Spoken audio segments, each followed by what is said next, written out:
Donc comment elle fonctionne l'armoire? Vous prenez la clé qui est prévue, la clé spéciale qui est prévue à cet effet. Vous faites un tour entier dans chacune des serrures. Ici, voilà, vous avez accès à l'intérieur. Donc, vous mettez l'armoire en tension. Donc au début, elle se met à sonner. Et puis elle s'arrête une fois qu'elle s'est étalonnée.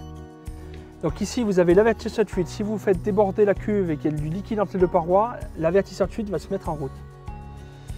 La diode ici, la LED sera allumée et la sonnerie sonnera tant que vous n'avez pas vidé. À part si vous faites sauter le plomb ici, elle ne s'arrêtera pas tant que vous n'avez pas vidé l'engrais qui est entre les deux parois.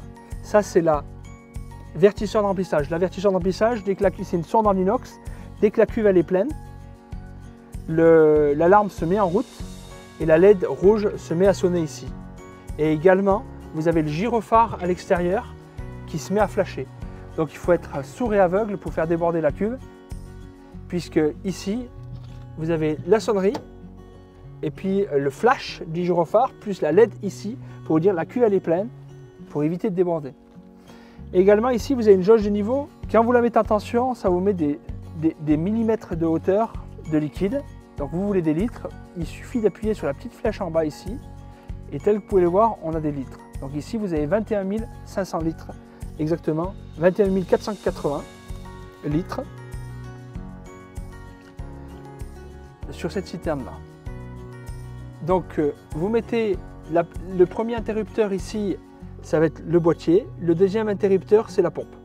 Donc vous pouvez le laisser actionner puisqu'avec ce système, une fois que c'est fermé à clé,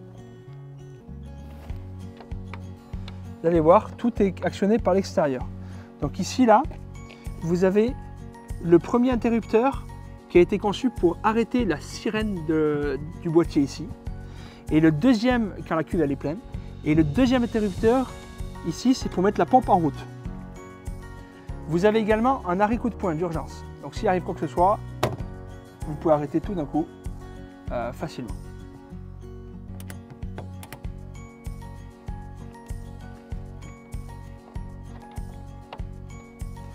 Donc elles sont branchées en haut 220 volts, relativement facile.